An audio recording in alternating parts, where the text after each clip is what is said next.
during my time, there will be no demolition pag walang relocation. Di ako papayag. Kasi yung walang mapuntahan, sirain mo ang bahay, parang aso. E saan papunta yung mga tao? Where will they find another shelter? But I would be very generous to them. I'd look for money, yung lahat na gusto nating gamitin, we will go for a suitable relocation. And that is why itong mga bagong papasok, we have to build new industries. You have to create an activity, economics or otherwise, para may pupuntahan sila. Ayan ang priority ko. And I need a lot of money. Kaya si Billy ang sabi ko, Bill, kailangan ko talaga na marami pera because I have so many problems. One is I have to address the economic conditions of everybody, including and perhaps first, yung mahirap sa buhay. And the only thing that I can really tell you now is that nobody ever knew ngayon na lang, at that time that it was rampaging across the country, was the crime, criminality and drug. No, nakita na ninyo na. It's 72,000 ang nag-surrender. Ang yung hindi. Paano yan?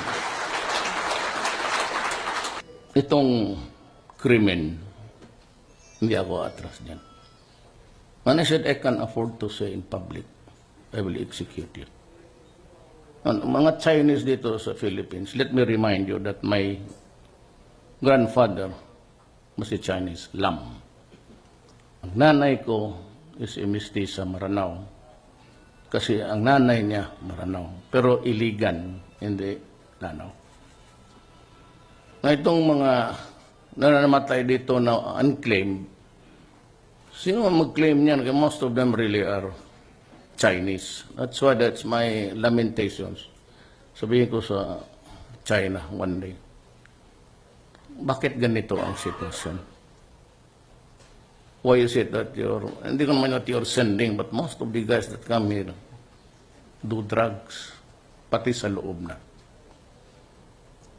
Kagaya ng sa Hulo, wala man silang masabi sa akin na may bias ako. Sabi ko nga, Maranao ang nanay ko, lula ko, that there will always be a time for reckoning. You know, we can only accept a few of the humiliations. Kagaya nitong drugs na kinulong mo na nga eh. Hinuli ko na, instead of just finishing off the guy because there's a public outcry. At that time, hindi niyo kasi alam. Hindi ko na lang tinapos. We had a judicial proceedings, convicted and sent to the National Penitentiary. Pagdating doon, anong ginawa? Ganun. Hindi lang namin masabi noon, I was then a mayor, but I knew that the country had a very, very serious problem sa drug. So, hindi kami makaano, kasi yung parang tingin ng mga, itong the bleeding hearts and the human rights, wala na kaming redeeming value sa gobyerno. Hindi lang alam, what will we do now? Sabi ng PDEA noon 3 years ago that there are about, that's 3 years ago, exponentially, ilan sila ngayon? Hindi mo malaman anong factors dyan eh. So, sabi ko dyan sa Abu Sayyaf ito, inunahin ko muna ito. Ako hindi na ako nagpapatawa. I will stake the presidency, the honor that goes with it, and my life. Hindi ako atras dito. Di naman ako matakot yung human rights.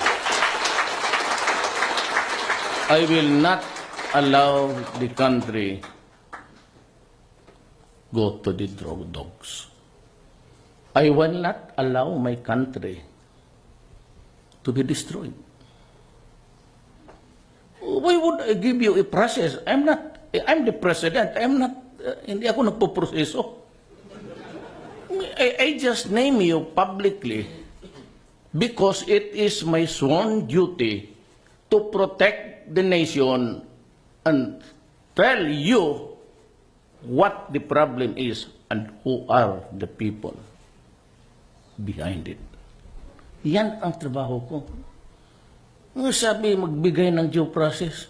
Doon ka sa korte. Ay, pagdating mo doon sa police, custodial investigation o preliminary investigation, o di yan. Eh, alam mo, kung hindi lang ito naging problema sa hindi ako makialam. Sabi ko nga sa mga police, yung mga smuggling, yung mga, for a time that I am busy with the drugs and the criminality, itong mga murder for hire. Ilan dito sa Maynila, at last count was 45 Chinese men kidnapped. Giving the ransom, patayin na lang. Paano? Ganon? How can we allow it? Almost every day. Hindi ako pwede niyan. Sabi ko, lahat ng polis, sabi ko, do not lie to me. Kaya babarilin talaga. Trabaho kayo, huwag kayong mag-imbento. Do not fabricate evidence. I will hear you. And if you're telling the truth, sabihin mo ako. Say, utos ni Mayor Rudy. Sabihin mo dyan sa judge. Sabihin mo dyan sa fiscal. Sabihin mo sa ombudsman. Sabihin mo sa human rights. Wag mo sabihin sa akin kasi alam ko na. Just come to me. Why? Meron akong nakita sa konstitusyon. Just itong panlaban ko. The right or the power of the President to pardon. President can grant pardon, conditional or absolute, or grant amnesty with the concurrence of Congress. Gagamitin ko yan. Maniwala kayo. Kaya pagdating ng panahon, pag sabi arraignment, nakuha ka dyan. Maraming kopya yan. Pre-signed. Maski walang makasalanan, pwede kumuha dyan. Bigay mo sa judge. Absolute pardon. Restored to full and civil rights. Sige daw. Ipitin niya ako. Ganon ang mangyari. I will not hesitate to pardon 10-15 military and policemen every day. Magreklamo, nandiyan sa Constitution Pardon, wala ba kayo? Hindi kasi except to himself. So pag alis ko ng Malacanang dito, magpirma ako, pardon is hereby granted to Rodrigo Duterte. Sign, Rodrigo Duterte. Brain lang man yan. Basta bidista ka. Mga graduate yan, Tineo-UP, wala yan. Hindi ba sila maka-imbento ng istorya na gano'n? Ako hulihin mo, paglabas ko sa Malacanang, if God wills it that I'd still live, I'm old. Paglabas ko, assist ako, okay pa, no? Basahin mong revised penal code. Adre, hanggang 70 lang ako. 71 ako, paglabas ko, 70 pa, ungag-ungag na. Tatalo ka ba dyan sa public opinion? Kawawa naman. Sinabi ko na hinto. Now, what to do about itong mga natinamaan? You know, the very long discussions, seminars about itong heroin pati cocaine is a better addiction. Kasi natural It's a puppy. It comes from. Itong shabu, it's a deadly mix of chemicals. Ang tubig ang ginagamit niya, alam mo kung ano? Tubig ng baterya. Kaya kita mo nagpatutukan yung, kung hindi ako nagalit, hindi pa kasi ako nag-assume, ano trabaho ninyo? Saan yung pera ng intelligence? Bago pa sila naglabasan. Kasi kung hindi mo kaya o kasali ganyan, ay nagad. Huwag ka magsabi, General, yayariin kita. Sabi ko, I will put at stake the presidency, my honor, and my life. Kasi seryoso ako. Talagang seryoso ako dito. Wala akong pakialam. Ang paradigm ko, hindi dito sa Maynila, sa Mindanao. Patayan ka agad. Ay, nalaman ko. Bakit ko papalitan? It is serving the country well. I know that it would put me, siguro, I will retire with the reputation kay Adi Amin. Ganda. Pero itong aking kriminal, hindi naman mapapatay ng isang tao. So, what do you make about these guys cooking inside? I said, there will be a reckoning. There will always... Kaya itong sabi na, puro matay abogado ito halos. Kasi mayroon tayong death penalty noon. Wala man nangyari. Bakit mo i-revive ang death penalty ngayon? There are two interpretation of the penal or punitive laws over land. It is the positivist, which is that a man could still be... How can you... Or the classical. Ako, classical. Retribution. Magbayad ka sa ginawa mo. Ano ito? Libre ito sa mundong ito? Bayad ka. Ngayon yung Cebu, how can we rehabilitate? Nung sinabi ng mga forensics, may ako dito. Nagbisita yung mga sabi nila kasi it's being cooked somewhere also now kasi mahirap ng supply, it's being interdicted with regularity, and they say that ang brain ng human being constant use more than a dozen times it begins to shrink the brain of a person. So sabi nila, on the larger scale, rehab is no longer a viable option. So what will I do with it? Nasira na ngayon. Paano yung mga pamilya nila? Bleeding hearts, human rights. Anong gawin mo sa mga pamilya nila? Pobre. The world will not listen to you. Nabasok ako dito kasi nanay ko lang, ang tatay ko hold upper, ang lola ko. I cannot listen to stop and listen to your story. I have a country to protect. And each and every one, sabihin mo lang na, a part of the network. I have to destroy the drug network in the Philippines. Kaya nga hindi ako bumiras sa gambling ngayon. Why? Because ma-off-focus ang lahat, pati police. So instead of focusing on drugs this time, dagdagan ko pa ng we are stretched thin sa tao, sa warm bodies. Kasi kung i-focus ko sa ibang bagay, paano yan?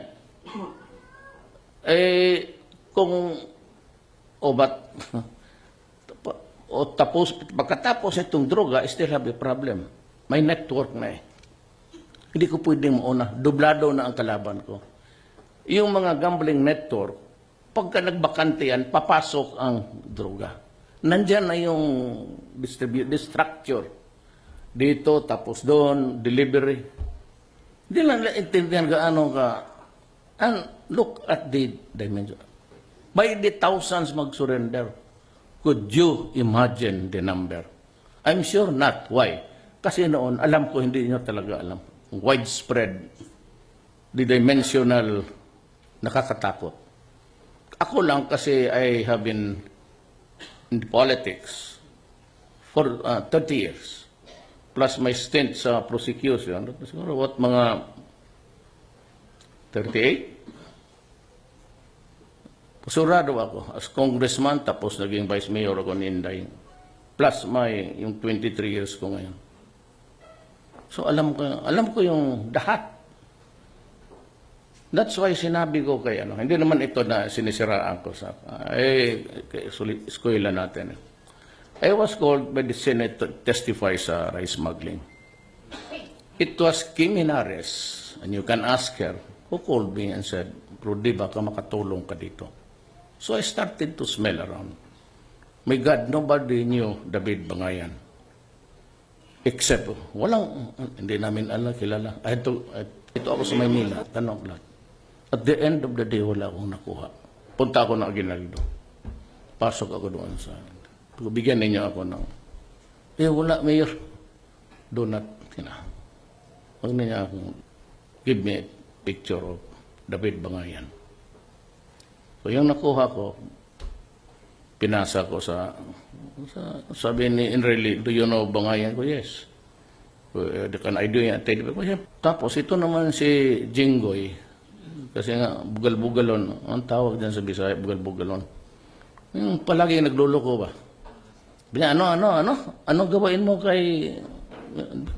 Sabi ko, I'll give you the words you want to hear. Senator. You know, he's stealing 7 billion yearly sa ating republic in terms of the loss of taxation. Okay, pagkalabas, sabi niya na sabi ko sa kanya, akala ko ba graduate ka ng San Beda? You know very well that nobody can question my words or my behavior actuations, except the Senate itself or the members thereof, but nobody else. Kaya do not mess up with me. In your own backyard, they are cooking shabu. Took her 7 months after. 7 months after. They were directing the traffic sa loob. Meron akong alam, pero wag muna, tatapusin ko muna to. Nasa presuhan na sila. They're cooking shabu on board sa ships. Tapos, Chinese registry. At the proper time. Wag muna ngayon because it's just a bigger issue about it. But magpakita ako ng restraint muna ngayon. Pero when I come face to face with them, makinig kayo. Sabihin ko talaga ang sama ng loob ko lahat sa kanila. I don't expect you to keep faith in me or to believe in me all the time. But for the love, God is there. I have never killed an innocent human being. Never. Ayaw ko talaga. There are things which we have learned in life, the values that were transmitted to us by our parents, and of course as lawyers.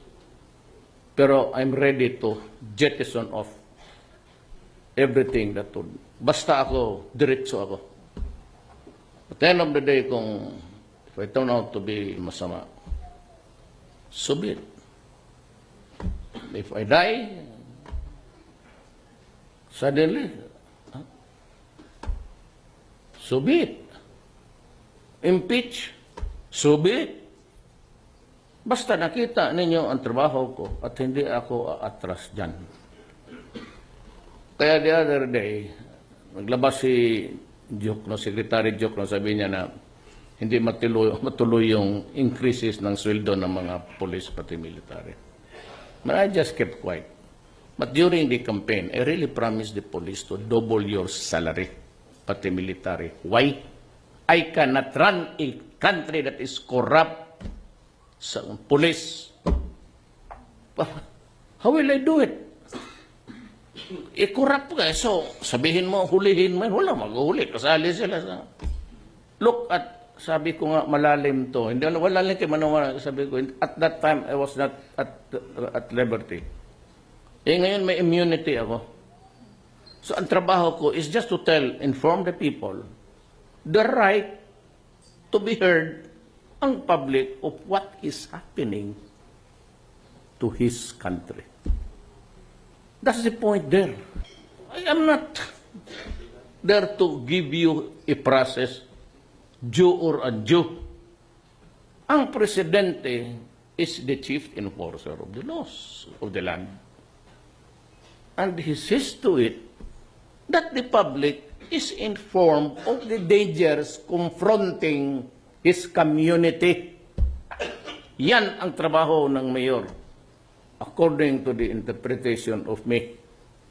Wala pa. Taga Sebeda eh. Due process. There is no process in my mouth. My duty is to tell you, Juan de la Cruz, ito yung nangyari, ito yung mga general nagpapatakbo ng droga, kaya ito blossom into something like a monster across the nation. Alam ninyo, common sense would tell you na kung walang military o police for that matter na tutulong, hindi ito gagana at create a problem addicting 3 million. I said that was 3 years ago. Exponentially at conservative estimate. Basta dagdagan mo lang ng 500.